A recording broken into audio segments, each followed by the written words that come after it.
hot topic tackled in a TV comedy. But police brutality is one of the subjects the hit sitcom Blackish is confronting.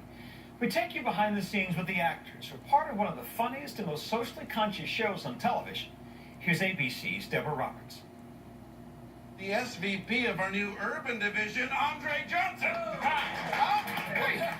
Did they just put me in charge of black stuff? For 2 seasons, the Johnsons on Blackish have left viewers in stitches. Obama's the first black president? You're doing a bang-up job over here. With an edgy take on being black and successful in America. You know what word I miss? Colored. Laughs aside, the hit ABC comedy isn't afraid to delve into controversy. Race is front and center here. There's some things black people don't like to talk about, like if OJ really did it. Even this season's first episode tackled the N-word. I don't get what the big deal is. My friends use the N-word all the time. Which friends? Anthony Anderson stars as high-level ad exec Andre, called Dre, who worries his privileged kids are out of touch with their roots and only blackish. You gotta keep it real. Keep it real. On the show, Dre's determined to keep it real in his household, which opens the door to some hot-button issues, including another sensitive topic, an episode entitled Hope, dealing with police brutality. This is the unarmed guy who was selling DVDs that got tased 37 times. Wow, is he okay? He got tased 37 times, so, you know, he's not great. Though other sitcoms have often taken on heated social issues, like growing pains with teens and alcohol. Were you drinking? Yes. Was Sandy? Yes. And driving. And Roseanne with birth control. Are you crazy? She wants me to take her to get birth control. That's a good thing. Few have handled race like Blackish. Have you talked to your own kids about I have. the police and race? I have, and I was like, son, one day it's going to be thrown in your face how black you really are. And hopefully I prepared you with the tools to deal with that when that happens. If they do get a trial, you see what that gets us. It's something he's learned from personal experience. I've had my run-in on the receiving end of a billy club just from walking down my street. They're looking for drug dealers. I was like, look at me, dog.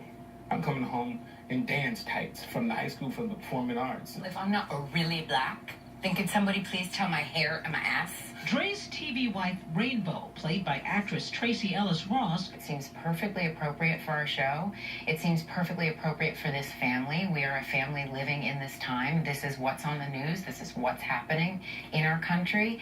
And this is something that this family would need to respond to. Actor Lawrence Fishburne, who plays Dre's father, Pops, sees this as an opportunity. You really bring in all the serious moments. Talk about Trayvon, and we talk about Freddie Gray, and we talk about Eric Gardner, because this is a conversation that we're having in the country right now. If you have to talk to the cops, there's only 7 words you need to know.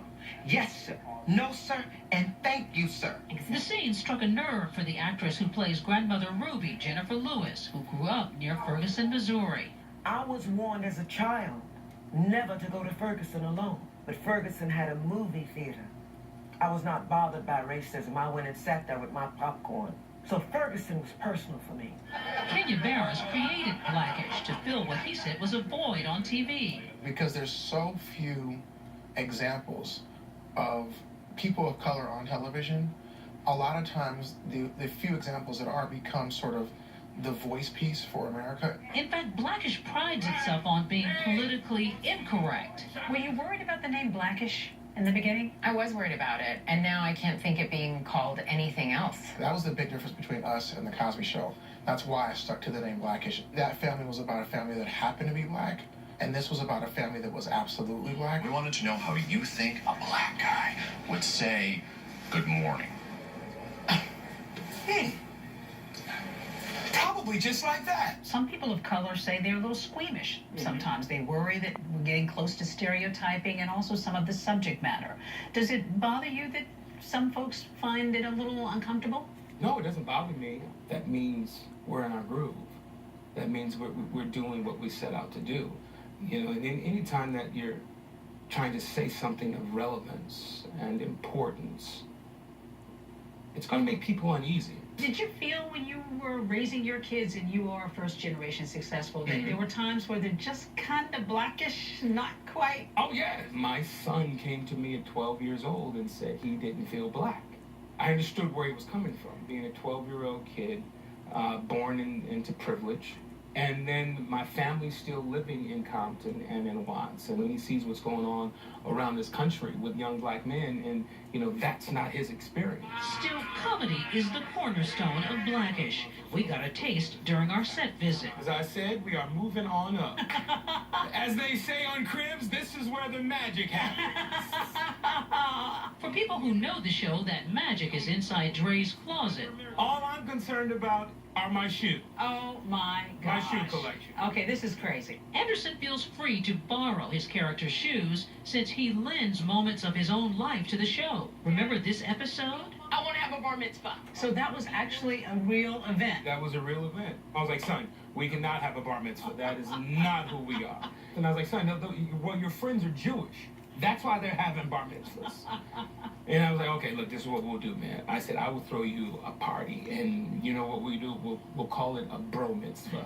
The cast hoping these offbeat stories not only give viewers a laugh, but something to relate to as well. It's liberating to be part of something that's relevant and that's resonating with the American people. And the highest compliment that I've ever received from my shows, when I see your family up there, I see my family.